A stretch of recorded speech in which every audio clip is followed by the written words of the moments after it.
Hi everybody, Paul Tozer here. I'm the designer of Aven Colony, and I wanted to take you through some of the new features in Content Drop 2.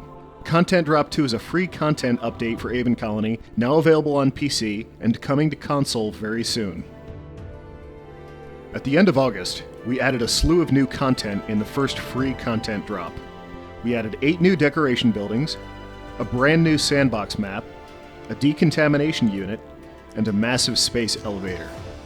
We also added a whole new transportation system based on hover cars. Now before I get started, I want to touch on console status. We have a ton of fans on Xbox One and PlayStation 4, and we want to reassure you that both of these content drops will be in your hands as soon as possible. We have a dedicated team working on porting Content Drop 1, and they're almost finished, so we expect to deliver the first content drop to console by the end of the year. Today I want to talk about the new features we're adding in Content Drop 2, which we're calling the Expedition Update. First, we've made huge changes to the Expedition interface. The Expedition UI is now a first-class game mode, and by that I mean you can now change the game speed inside the Expedition interface, you can view your food and water and other indicators at the bottom while in this mode, and you can use things like notifications and mission objectives. You can also now see threats like creep spores and plague spores approaching your colony on the overworld map before they actually arrive. We also overhauled the camera system to allow you to smoothly zoom in or out. If you're in the normal game view, you can use the mouse wheel or a key shortcut to zoom out to a new top-down view that we're calling Satellite Camera Mode. And from there, you can zoom out again to go straight to the overworld map.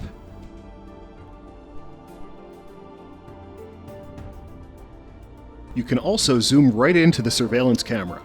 Just zoom in the mouse wheel from the normal camera, and it will go right into the nearest surveillance camera. So there are 4 levels of the camera system, and you can switch smoothly back and forth between all of them with the mouse wheel. We're also now supporting a feature to let you actually extend your civilization out beyond the borders of your colony and build remote installations on the overworld map. There are 4 different kinds of installations. Remote settlements are essentially like micro-colonies outside your main colony, and over time, you can set up custom trade contracts with them. If you built a settlement outside your colony, you can now trade with it and pick the specific resources you want to import or export. Missile launchers defend your colony from threats approaching on the overworld map, which gives you a great way of destroying creep spores and plague spores and other threats before they even reach you. Solar arrays collect huge amounts of solar power and beam it back to your colony.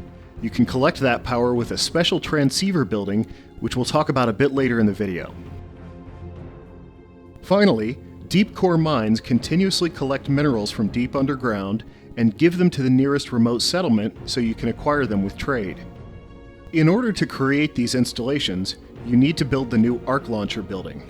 Just like a trade hub or an immigration center, you build an Arc Launcher and it comes with its own ship. Once you have an Arc, you can send it out onto the overworld map to build remote installations.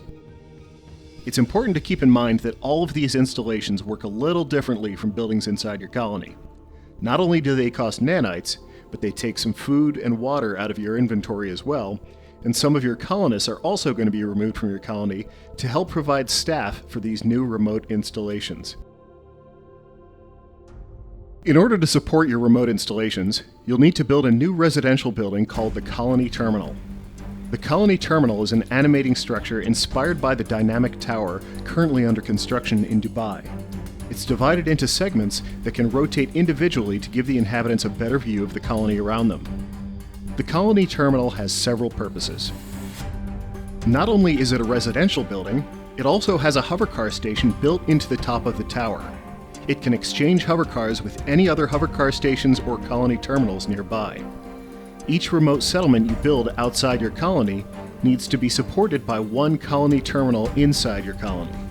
Once this happens, you'll occasionally see hovercars arriving from outside the map or flying over the hills toward the remote settlements you've built as the colonists travel back and forth. Next is the transceiver. The transceiver is a levitating mirror system that collects the solar energy from your remote solar arrays outside the colony. It provides a huge amount of power that can really help your colony keep going in the Endgame. We've also added a new Tier 2 version of the Expedition Center. This upgrades your expedition ship to a much tougher vessel with a higher expedition rating. In order to build this Expedition Center, you first need to earn 10 commendations from doing expeditions. It can also act as a remote sentry on the overworld map, firing missiles at any approaching threats. Aven Colony is also getting a new enemy type with this content drop. The Valley of Death mission in the campaign involves cultists following the cult of the Setardari, and we thought it was time to bring those out of the expedition system and have them attack your colony in person.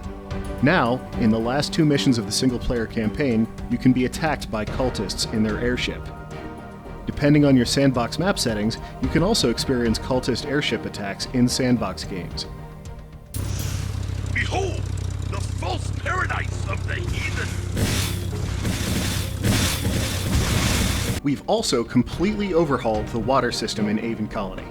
All of the lakes and rivers and oceans in the game now use a brand new system that gives us much better looking water. The building shutdown mechanic has also been overhauled. Previously, buildings had to be in a power zone with a power shortage in order to be shut down. Now, we've changed building shutdown to be based on energy batteries. Most buildings can be shut down at any time, but while they're shut down, they'll drain half their normal power consumption from energy batteries. We've also added a new building limit to the game. Now, before you start worrying, I want to promise you that you can override this in the game options, so you can still build a colony as big as you want.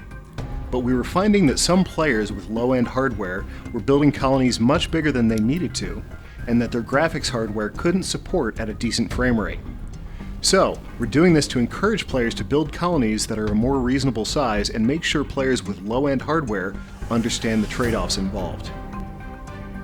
We've also got a ton of additional performance optimizations and gameplay polish changes in this update. Please check out the update notes on Steam for all the details. That's all for now, and thank you for being part of the Aven Colony community.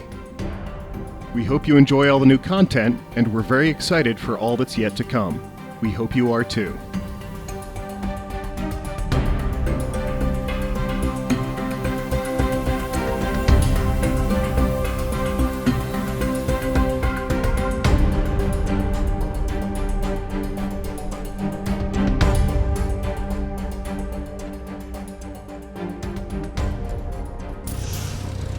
The unbelievers, triple meeting!